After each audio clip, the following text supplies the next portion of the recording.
Toute autre chose à présent, vous avez sans doute vu des images d'enfants qui concassent le granit à Pissi dans la capitale burkinabé. Ils travaillent dans des conditions effroyables et au mépris des lois qui condamnent ces pratiques.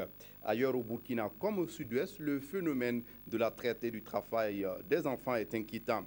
En 2006, plus de 64% des enfants dans la localité étaient économiquement actifs. Une situation qui constitue un handicap majeur pour la réalisation des droits des enfants au Burkina. Dramandadia. Des enfants économiquement actifs, on en trouve dans bien de domaines d'activité, dans les sites d'or, sur la place du marché de nos villes et campagnes.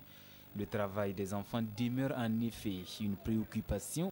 Le sud-ouest, en termes de pourcentage, a un taux d'environ 64,1% d'enfants économiquement actifs.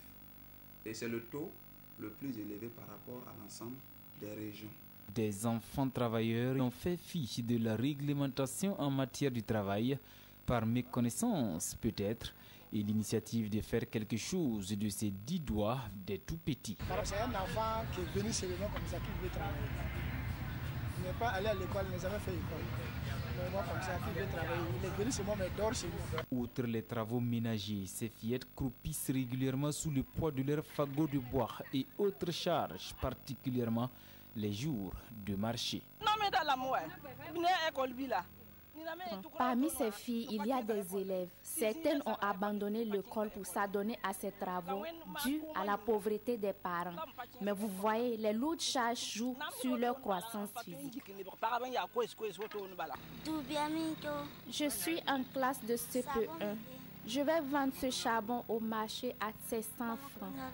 Ce qui permettra de subvenir à certains besoins de la famille. Faire travailler l'enfant entre également dans le cadre de son initiation, au dire de certains géniteurs, un fait de société au sud-ouest que le département en charge du travail tente d'y faire face à travers des activités de sensibilisation. Mais des difficultés, il en existe. Comment est-ce qu'on va sensibiliser des gens qui n'acceptent pas venir à vos rencontres de sensibilisation?